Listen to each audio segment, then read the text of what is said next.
Hey everyone, how's it going? Welcome back. Welcome to another reading for you, and we already have a card that come out, so let's take a look at it.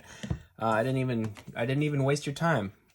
Like a sculptor, carve friends out of stone. All right, I gotta tell you this story time, my friends. I was just about to start the reading. I hit record, started into a reading, and started fumbling over my words and stuff, and this was literally the card. So I put it back, started shuffling, and as soon as I hit record now, it came out again. So this is it, my friends. This is what Spirit wants you to see. Like a sculptor, carve friends out of stone. And I was wrestling with this a little bit just simply because I couldn't recall the quote exactly. I'm going to butcher it a little bit. But one thing about sculpture making, I forget who said it, but basically rather than carving the sculpture out of the stone, they're removing all of the stone that isn't the sculpture. They're removing the negative space. And so I think part of this is like eliminating all of the stone that isn't your friend, that isn't your that isn't in line with your authentic self. Your true friends will love and accept you as your authentic self and as your highest self. They're going to be people that actually push you to be in your highest self energy and in those states, rather than somebody who wants to keep you down to a level that you're that they're comfortable with, perhaps, or even that you're comfortable with. Real friends might push your comfort zones, You remove the negative space to create a sculpture. You're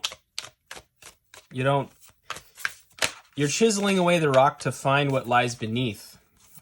Okay? All right, let's get into Moonology manifestations. Let's see what's up. All right. Go deeper. New moon in Scorpio. Yeah, there's a deeper meaning to this. Like I said, I pulled this card on my first take, and I just was fumbling. And so I decided to start over and put it back in, shuffled. You saw it pop out on camera. Spirit's not joking around. Go deeper. It's time to have a come to Jesus moment here on some level. Go deeper. All right. Go deeper. In other words, I don't know that all the excess stone has been removed yet. Keep your heart open. First quarter moon in Libra. Yes. That is the caveat. That is the line that needs to be walked in many ways. Okay. Is that keeping your heart open whilst being not afraid to cut away things, right? Opening your heart does require releasing, by the way. So having an open heart doesn't mean you hold on to things that aren't actually good for you and good for the other person. New moon in Cancer. Relax. Okay. Interesting. All right, my friends. I have tarot here. Let's go ahead and dive into it. I have the Light Seers Tarot, and then I also have the Magic Seers Tarot, which is it's basically Rider-Waite. It's just borderless. You've seen it before. I haven't used this particular specific deck in a while, so we'll see what happens here. But starting with the Light Seer, we'll get a little clarification going. We have the Five of Cups. Yes, we do. Right. Obviously, Five of Cups is a card of emotional setbacks and disappointments and things. I think that what we may be talking about here is a separation.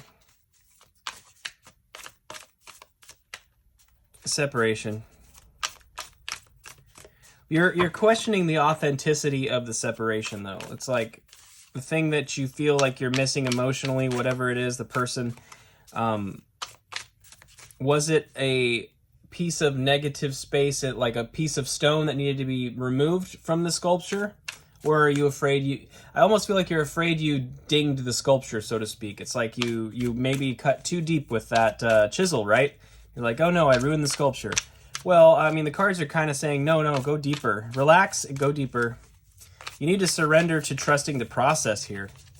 But that's kind of how it feels. I actually kind of like the way this card is showing the cup sort of swirling into that hole.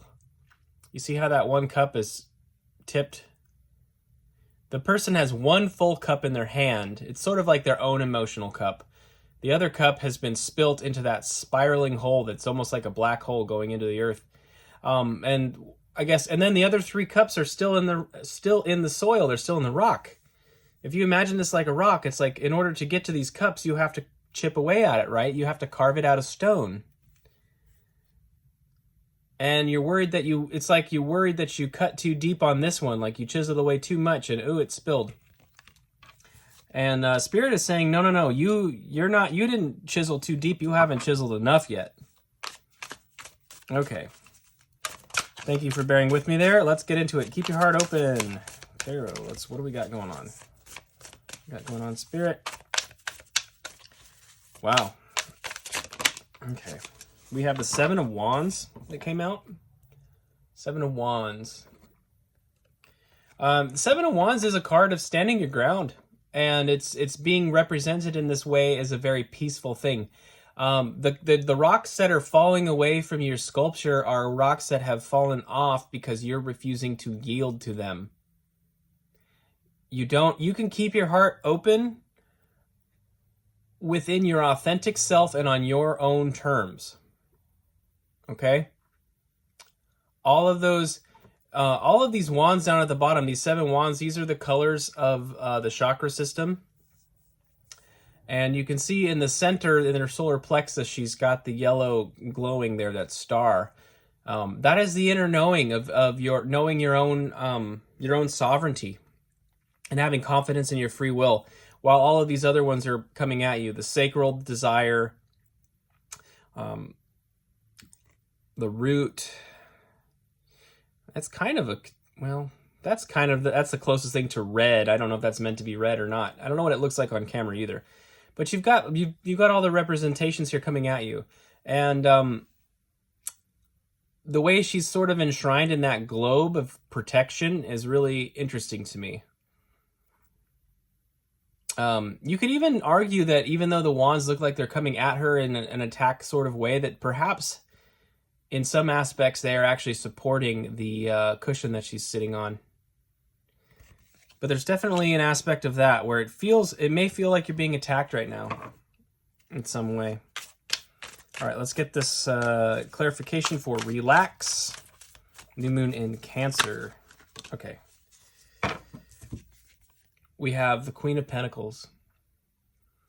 What is needed to be recognized here is that you're spending the effort that you've been putting into making this sculpture, so to speak, is an energy of wanting to create an environment that nurtures your soul. And it's not selfish. It's not selfish to want to be nurtured within your own soul. Okay? So that relaxed card almost feels like when the challenges are coming towards you, you can rest on your laurels in the sense that you know that you've done right by yourself, you've done right by spirit, and you're simply trying to protect your own environment and cultivate your own environment. Underlying energy is the High Priestess. You can see here the High Priestess is also kind of in a meditative state, similar to the Seven of Wands, yet you can see the eyes kind of through the eyelid there and the third eye illuminated.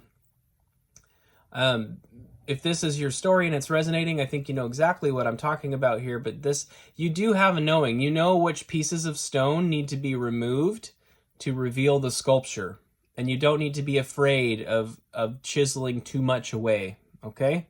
Don't be afraid of the chisel. Don't be afraid of the hammer. It's okay to chip away. It's okay to refine. It's okay to remove circumstances, people, and energies from your life. You have that sovereign right. You have that sovereign right, and no one can take it from you. You can trust yourself. You can trust your gut. You can trust your intuition. All right, we're going to clarify with one card for each of these 3 tarot cards as usual. All right, Spirit, let's clarify the 5 of Cups, please. Okay. Okay, we got the Knight of Swords. I think that what happened here is like the chiseling that I'm encouraging you to continue doing, that Spirit's encouraging you to continue doing. There was probably some haste when this awakening process of chiseling the stone away first started. There was some hasty action, and that can lead to some fear. It can lead to some fear that you may have done too much. And like I was saying before with the stone, I mean, you can almost see it in the background too. I don't know that that's a road. It almost looks like a crack. It's like a crack in the stone of like your personal environment. You had an environment that was made out of stone and it was solid, but it had some elements of fear or strong desire for security that maybe wasn't like as healthy as the kind of security that you get from this situation. There's two different energies here. So the initial reaction in this process may have been very swift, and there could be potential that you would feel a certain way about that. Maybe a little bit afraid that it was too swift.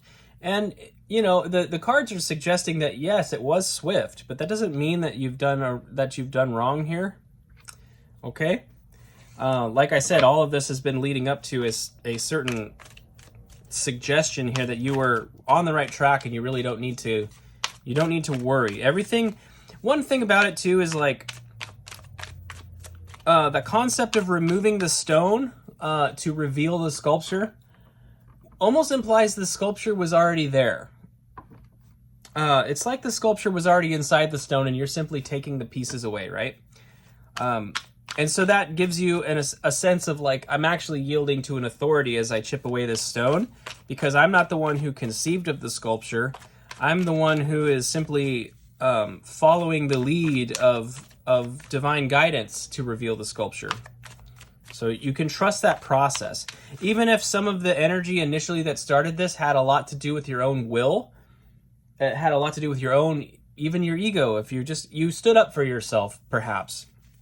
Right? Even if it started that way, it's still, it doesn't mean that spirit wasn't involved. You know, even if you felt like your intentions were wrong, you could still have the right idea with the wrong intention, can you not? Does it change the facts? Does it change the truth? If those pieces of rock didn't belong there, they didn't belong there, period, end of story. And we are... we're all collectively one big multifaceted organism that is the universe, and the sovereignty within that lies within the universe. You're like a cell within a body. Like, do you think cells worry about what's happening around them in the sense of like, oh, I hope I did that right? I mean, they don't. And what you need to understand is there's a larger command at the helm, in a sense, that's guiding this process. We had 2 cards come out here that are upright as I spilled everywhere, and we're going to take them as they are. It looks like it's the 10 of Cups and Queen of Swords. Let me move this out of the way. All right. 10 of Cups was on top, so I suppose it goes here. 7 of Wands. We have the 10 of Cups. Keep your heart open. This is a promise to you.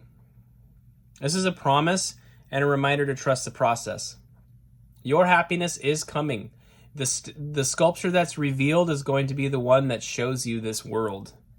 This is a place this is a place that you want to be, okay? I love this. Okay, my friends. Now, obviously I'm still trying to figure out how to sort these cards out. And then we have the Queen of Swords. The Queen of Swords. This woman, this energy takes no shit. None.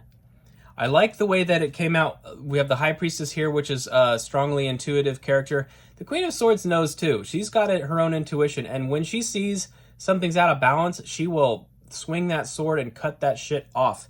You are not needing to fear your chisel. Okay, like you're revealing the sculpture, you're doing so, and it's divinely guided.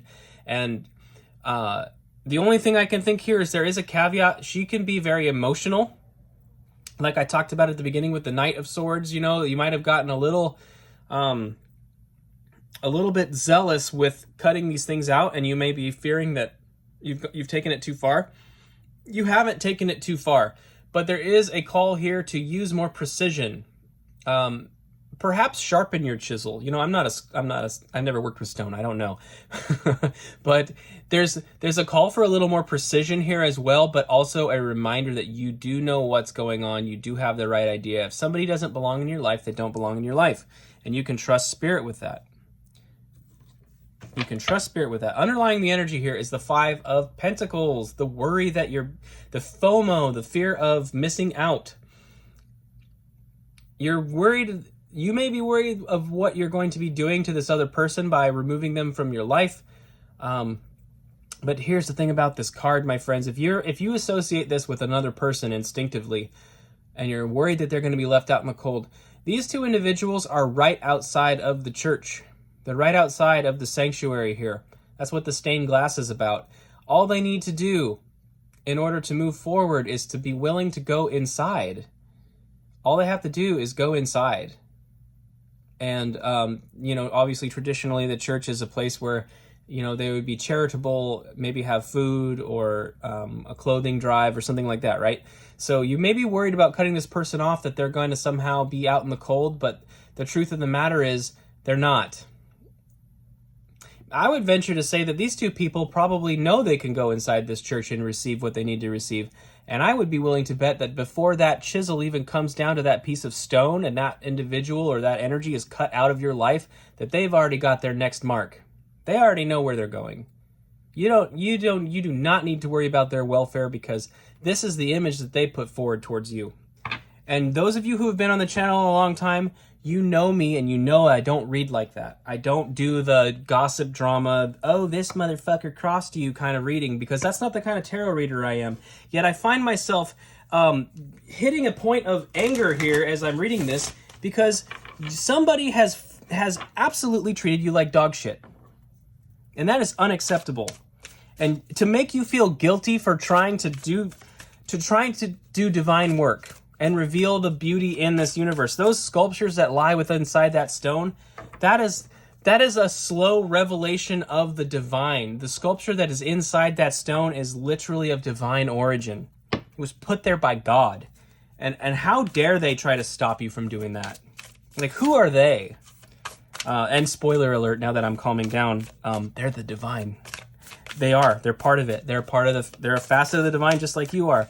The sculpture inside the rock is the divine. The rock itself is the divine. So please understand, as I rant for you, that was for somebody. If you needed that, okay?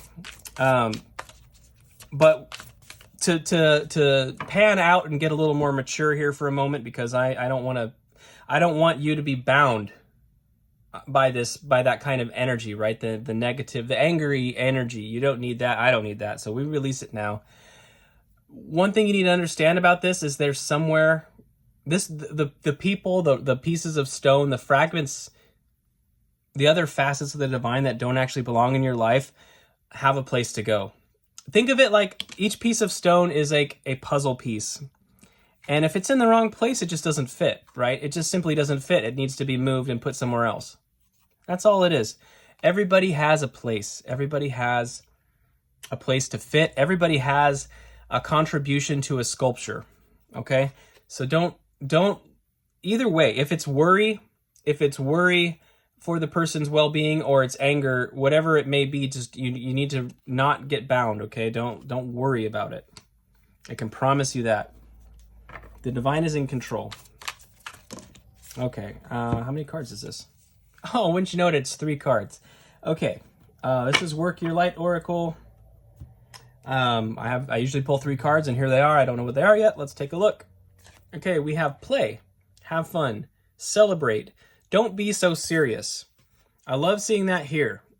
The journey within, the going deeper, and the grief, and it kind of feels like you're looking back at something, and there is definitely a time and place for looking back at something, but to look at it through the appropriate lens. It doesn't need to be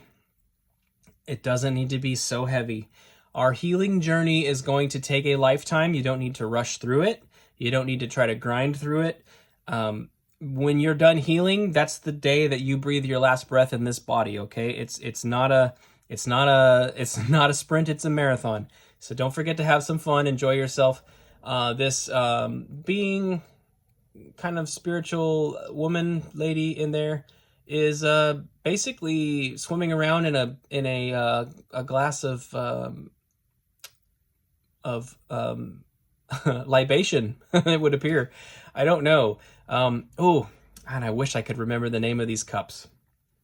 I'm yes. Well, one of you is going to be upset that I can't remember the name of this style of cup. But anyway, play. Now we've got deep replenishment, retreat, rest, be held. Wow. Okay. We need to take a shift of focus here away from the chips of stone that are being removed from the sculpture and look at what the sculpture is currently and enjoy that. The people that are in your life, you kind of have a juxtaposition. You've got the challenges coming towards you, but then you also have this happiness that's shared with others.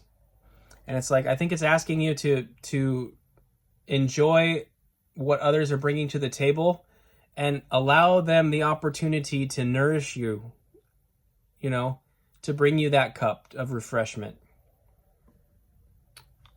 Whoever that is in your life. And I'm talking to everybody here. So it's like if you need a hug from your friend, don't be afraid to ask. It's okay. Two dudes. I mean, two straight men, me and my friend, right? If I need a hug, I'll ask. It's fine. It's really okay. I promise. Okay. Starseed. What? Sorry. What lights you up? I like this.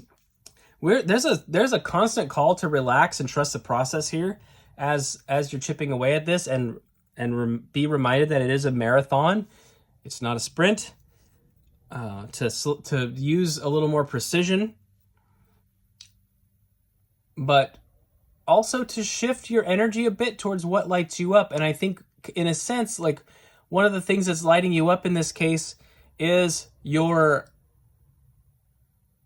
is an aspect of your mission, because what the desires that are put on us, the passions that we have when they are in our true nature and our highest calling. I mean, they are our highest calling. It's what lights you up is going to be the thing that you actually have to contribute to put light into the world and to raise the vibration, or whatever euphemism you want to use. Right? You're raising the vibration. You're spreading love. You're spreading light. What lights you up? I think if you use this whole metaphor, it's like what lights you up is really beginning to see the sculpture. So you're starting to see the sculpture take form. Do not stop now. Okay, friends, that's what I have for you. Thank you for being here. Thank you for putting up with my weirdness. I hope this was helpful, and I'll see you next time. Take care.